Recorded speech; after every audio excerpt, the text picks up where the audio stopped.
வணக்கம். நவராத்திரி 9 இரவுகள் 9 சக்திகள்.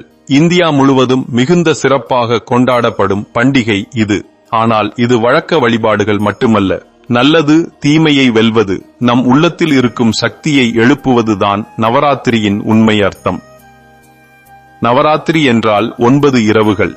இந்த 9 இரவுகள் 3 பகுதிகளாக பிரிகிறது. முதல் 3 இரவுகள் துர்க்கைக்கு தீமைகளை நீக்கி துணிவும் வீரமும் தருகிறாள். அடுத்த 3 இரவுகள் லட்சுமிக்கு செல்வமும் வளமும் தருகிறாள்.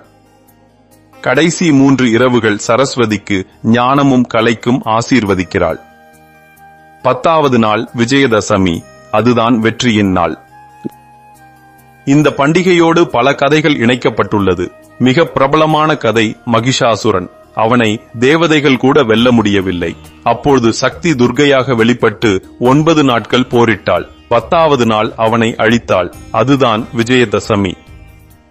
மற்றொரு கதை ராமனும். ராவணனை எதிர்த்து போராடும் முன் துர்க்கையை வணங்கி அவளது அருளால் வெற்றி பெற்றான். அதனால்தான் பல இடங்களில் தசரா கொண்டாடப்படுகிறது.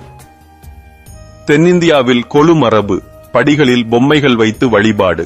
வீடுகளுக்கு மக்கள் வர பாடல்கள் பாடி கோலமிட்டு சுண்டல் கொடுத்து பக்தி நிறைந்த சூழலை காணலாம். வட இந்தியாவில் கர்பா மற்றும் டண்டியா ஆட்டம். ஆற்றலுடன் இரவெல்லாம் மக்கள் ஆடுகிறார்கள். மேற்கிந்தியாவில் துர்க்கை பூஜை. பெரிய சிலைகள், இசை, பூஜைகள், மக்களின் ஒற்றுமை. ஒவ்வொரு பகுதியும் வேறுவிதமாக கொண்டாடினாலும் எல்லாவற்றிலும் ஒரு உண்மை ஒரே மாதிரி: தெய்வீக பெண் சக்தியின் வழிபாடு. நவராத்திரி வெளியில் கொண்டாட்டம் மட்டுமல்ல, அது நம்முள் ஒரு சுத்திகரிப்பு. அதனால்தான் பலர் விரதம் இருப்பார்கள். உடல் சுத்தம் பெறும். தியானம், ஜெபம் செய்வார்கள். மனம் அமைதி பெறும். ஒவ்வொரு விளக்கும் நம் உள்ளிருள் அகற்றும் சின்னம். 9 இரவுகள் நம்முள் இருக்கும் 9 வித குறைகளை அகற்ற சொல்லுகிறது. கோபம், பொறாமை, சோம்பல், பேராசை, அகங்காரம் இவையெல்லாம் அழிந்தால்தான் நம்முள் ஒளி மலரும். அதனால் நவராத்திரி என்பது 9 இரவுகள் மட்டுமல்ல, அது நமக்கு நினைவூட்டுகிறது துர்க்கையின் துணிவு, லட்சுமியின் வளம், சரஸ்வதியின் ஞானம் நம்முள்தான் இருக்கிறது. இந்த நவராத்திரியில் உங்களுக்கு துணிவும் செல்வமும் ஞானமும் கிடைக்கட்டும். நவராத்திரி நல்வாழ்த்துக்கள். தேவபூமியிலிருந்து நன்றி.